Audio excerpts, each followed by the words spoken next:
As I said in the last episode, I thought they might regret it, but after miles of walking, I too threw a couple jackets on the ground and left them. After all, when we came back this way to return to the snowmobile, we could just grab them again. Except, of course, we never did come back that way. God damn, Ace said. Well, we've lost the kid. Let's go back and report. We should be able to find a signal with the sat phone somewhere in the area. I wish we had, but at that moment, circumstances beyond our control sealed their fate. It started with a small tremble, almost imperceptible. I looked around at the glowing purplish walls and the strange mossy molds that covered everything. Some of them lost connection with the walls as the shaking grew stronger. As soon as the root system stopped touching the stone and earth, the round cluster of detached mold would instantly go dark. Their black light illuminations shut off like a switch when it stopped being anchored to the stone tunnel. Earthquake, I shouted. But Jansen and Ace clearly already know. We looked around for someplace safe. We ducked into a side tunnel where the ground was more stable. Behind us, rocks smashed into the ground, knocked out of place after who knows how many years. It became a continuous cacophony. We ran faster, and finally something behind us seemed to let go. The entire main tunnel sounded like it was collapsing. Some small petals and rocks dislodged and hit me in the face and chest as I ran. But it became increasingly clear that whatever fault line had slipped had been further back, running underneath the main northwards tunnel. It sounded like tons of dirt and stone had collapsed. And then, as suddenly as it had started, it stopped. A few small aftershocks shook the area slightly, but as a whole, it seemed like we were safe.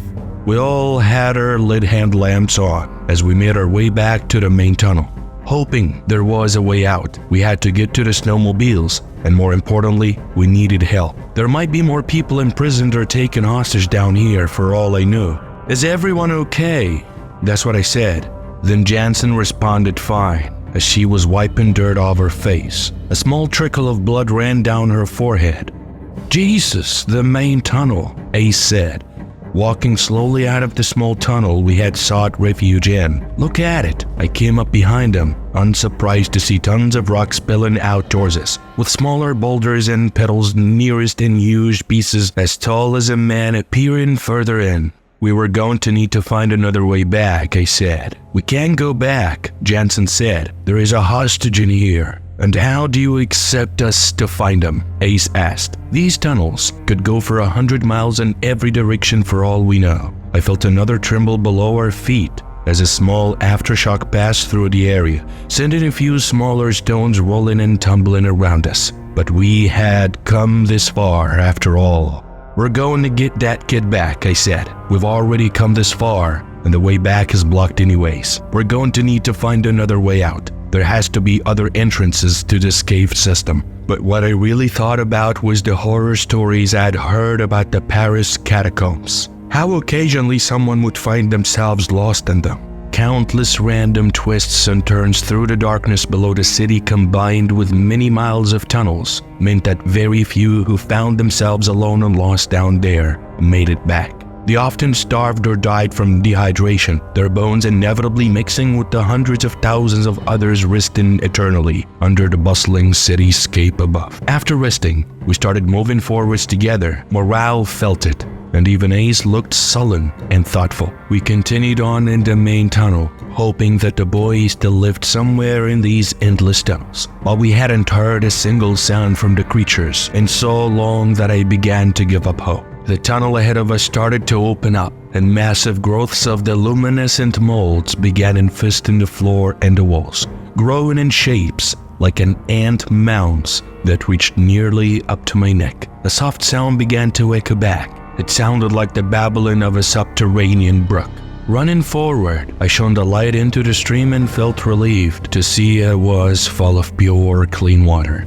I began to greedily shove handfuls of water in my mouth. I saw Ace and Jansen follow my lead. After all the running and fighting, I felt hungry, thirsty, and tired. Looking up, I saw there was a primitive bridge against the stream made of a slab of granite. and beyond, I saw something that took my breath away. There was a cathedral down here, or at least something close to it. Hundreds of eggs stretched across the right and left sides of the chamber, like pews in a church. They were organized in lines with a 10-foot wide empty path leading further in. Hundreds of feet above us, sharp stalactites hung from the ceiling, glowing in the purplish light of the mold, who lined the walls in thin streamers. At the end of the open chamber, a few hundred feet away, I saw a carving that stretched to the ceiling, hewn from pure stone. It showed one of those insectile-laying monsters. It showed it standing up straight, with its thin branching arms stretched out to the ceiling above it. Its oval eyes were wide, and its huge mouth stretched open wide to show its countless predators' teeth. Below it, I saw one of the white humanoid creatures. This one wore a coarse, brown robe, the first one of its kind I had ever seen clothed. It was so still. I thought it was part of the carving at first, that they had created a religious icon showing these creatures serving their great and horrible masters. But then it turned towards us. We all raised our guns at once. "Freeze!" Jansen cried. I saw her finger tying around the trigger. "Don't!" I said. "It is unarmed. Wait!" I felt eyes on me from all around me. But when I turned to check her backs, I saw nothing. We started walking forward towards the robed mutant. As we got closer to the front, I saw more and more of the eggs appeared empty. The ones in the back all had life inside, life that pushed against the thin membranes, and whose legs scattered yearly in the amniotic fluid they breathed. "Why should we let it live?" Jansen objected angrily under her breath as we moved forward in unison. "These bastards killed that family, and who knows how many others. When I think back to all the unsolved missing persons cases in this county, I know what she meant." The same thought had occurred to me. How many people had these creatures killed? The mutant in the brown robe stood there, his lipless mouth forming a cold sneer as he looked me up and down. Its strange eyes seemed to bulge from its emaciated face. When I got close enough, I realized that he had an almost albino look to them, with blood-red irises that faded towards pink. As they neared the center, the pupils seemed to glow, reflecting the eerie light of the mold. I did not know what to do next. The creature in front of me spoke first. "However, they are our gods," he croaked, from the depth of his voice and the cast of his body. I had figured out that this was probably a male among his species. The way he spoke reminded me of how deaf people sometimes sounded when they spoke. The words sounded strange, with random pauses and changes in cadence making it hard to understand at times. But it was definitely English. "Who are you?" I asked. "What is this place?" He shook his head, pointing to the huge carving behind him. "Gods," he said. "We feed, and they protect. They haven't done a very good job so far." Ace whispered in my ear. "Those huge bugs just ran screaming when started shooting." I ignored this. "What are you?" I asked, hoping for an actual response this time. Then I got one. "We are keepers," he said slowly, thoughtfully, looking up at the huge carving. "And these are necrovores." He shook his head again, an expression crossing his face that looked very human. Was it regret, fear? And they're hungry, so hungry, as if on cue. I heard a scattering of many legs behind me, spinning around quickly. I saw that while we had been distracted, some of what he called the necrovores had surrounded us in a semicircle, cutting off any retreat. These looked much smaller than the original one we had seen, and I assumed they were likely juveniles. "Behind you!" I screamed to my team, but they already heard what I had. I raised my shotgun, firing a slug into the nearest one's curved red face. It went between its eyes, and for a moment I could see a clear hole all the way through behind it to the stone walls surrounding us. Then it crumpled, its legs shaking spasmodically in its death throes. Its arms moving back and forth in small arcs, quickly as if it had a seizure in its last dying moments. Dozens of them appeared, and the speed at which they ran at us looked eerie. All I would see was a red blur and the flash of many branching legs. And an instant later, I would see one of those abominations flying through the air with jaws opened and claws raised forwards. The guns fired quickly, dropping a dozen in the space of a few seconds and slowing the ones behind enough for us to have a chance. But they scattered so fast, like huge spiders. Their many legs shuffled and cracked against the stone floors, and they leaped at us. I dodged one, sidestepping it and shooting it in the head with a shotgun blast. Its dark red eyes looked at me from its angular face as a giant exit wound exploded from the back of its mouth. Shrieking, it fell. Ace wasn't so lucky. One jumped at them, slashing with its sharp claws and unhinging its jaw. In a blur, I saw it grab his left arm, slicing through the cloth and skin easily. A spray of blood shot into the air. "Ace, no!" I screamed, chambering another round and firing. I hit the beast in the center of his body. It gurgled and spit as blood poured out of its body. I tried to get up and keep fighting, but its legs gave out underneath it, and I watched it for a moment as it lay on the floor, kicking and dying. Ace had reloaded and turned, taking down another one with a direct shot. Jansen dropped the last two, and then suddenly everything was quiet again. Only the ringing in my ears from all the gunfire broke it. I ran over to Ace, looking at his arm. He winced, pulling back his sleeve. I saw a deep gouge mark, the slice cutting nearly to the bone. Blood spurted out in time with his heartbeat, but it didn't look like any of his arteries had been severed. We quickly applied pressure in a tourniquet, and after many minutes of resting and attending to his wound, the bleeding slowed. We sat among all the dead necrovores. The strange priest had disappeared in the fighting, slinking away in one of the tunnels behind the carven. "We need to find food and water," I said. "There may be more underground streams if we're lucky. But food? What are we gonna do? Cook a necrovore?" Man, this part got me. I couldn't resist. I looked at the corpse of the nearest one Wait a second. Oh man. I looked at the corpse of the nearest one disdainfully as I spoke. "If we have to," Jansen said. "I'm not dying down here. Not unless I have to." "That's funny," Ace said, looking at his injured arm, "because you were the one who acted all gung-ho to come down here in the first place, even before we saw the boy, who, by the way, we have seen no signs of. This has all been a wild goose chase, an insane wild goose chase to God knows where, probably death.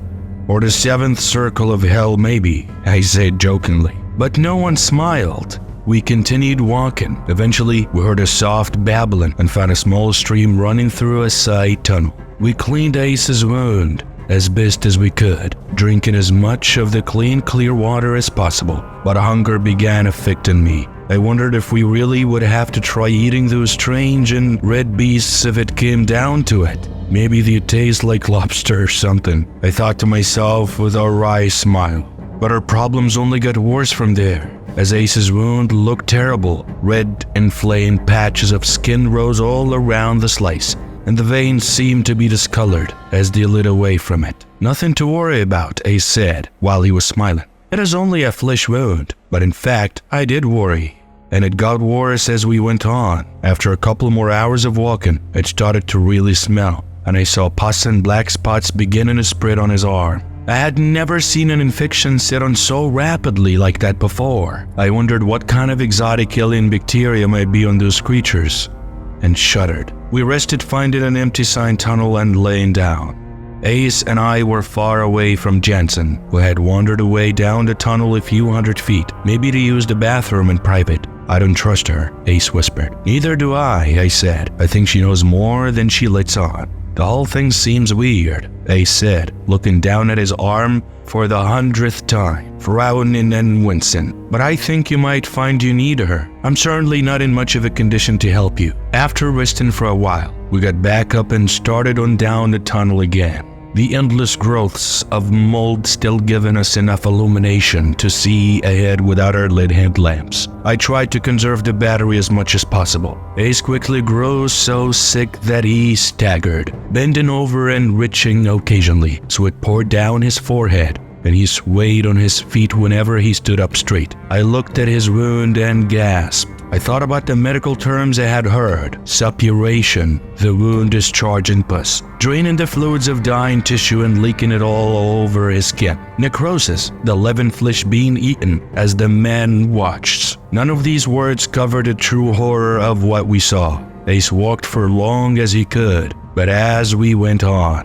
I could smell the wound more and more. Soon, it became all I could smell. It was nauseating, like raw meat rotting on a wet summer day combined with a strange, fetid bacterial odor. It drove me crazy, made me want to vomit. I couldn't imagine what Ace felt in those last dark hours. I had once seen a movie called Requiem for a Dream, where the heroin addict's arm had gone infected. Streaks of black and purple spread across his skin, leading back to his heart, the central point of the infection rotting and spreading throughout his body as he watched it eat him alive. I had never seen anything like it, at least until this moment, looking at the wound on his arm, the red inflamed veins bulging out, the black rotting skin in the center, the flesh separating and falling off. It tore at the limits of my sanity. I had to look away at some point, but when I closed my eyes, I still saw it, and I always smelled it. "I'm dying," he said. "We will get you help," I said, not believing it. He shook his head. "I can't do this anymore. I cannot take that smell, the smell of my body decaying. I can feel my skin separating. I can feel the pus running out. I can feel my body rotting from the inside. I can see it." He began to cry. "Just go. Leave me with the shotgun and one slug. I'm not going on. I can't take it anymore." No, I started to say, but Jansen interrupted. "He's right," she said. "He is dying. Even if we had medical attention at this point, I don't know if they could save him. The sepsis has spread and the limb needs to be amputated. But we have no antibiotics, not even a single capsule of penicillin. He needs immediate intravenous antibiotics to have any chance. Leave me the gun," he said. I did. I dropped the shotgun next to him, putting a lead slug carefully on the ground next to it. He lay down, his face pale and sweaty, his eyes wide and terrified. "Now go. You shouldn't have to see this." "You don't have to do this," I said, making one last feeble attempt to change his mind. He shook his head. "I'm not afraid of dying, old friend. I'm not afraid of suicide. I know some of you Jesus freaks say it ruins your eternal soul or whatever, but I think we both know an infinite God, if he exists, probably doesn't give a damn. Every man owes a death, after all, and we will all get there somehow. But at least I took down a lot of those damn necrovores in the end. Maybe that will be enough to get me entrance into Valhalla. Do you think?" I felt a tear creeping down my cheek. Blinking quickly, I brushed the tears away. "I think you will have a front row seat in Valhalla. They saved me a seat, take care," I said. Knowing he could do nothing of the sort, turning sadly, we walked away. And as Jansen and I went down a tunnel, I heard a single shot of a shotgun blast echoing from behind us. To be continued.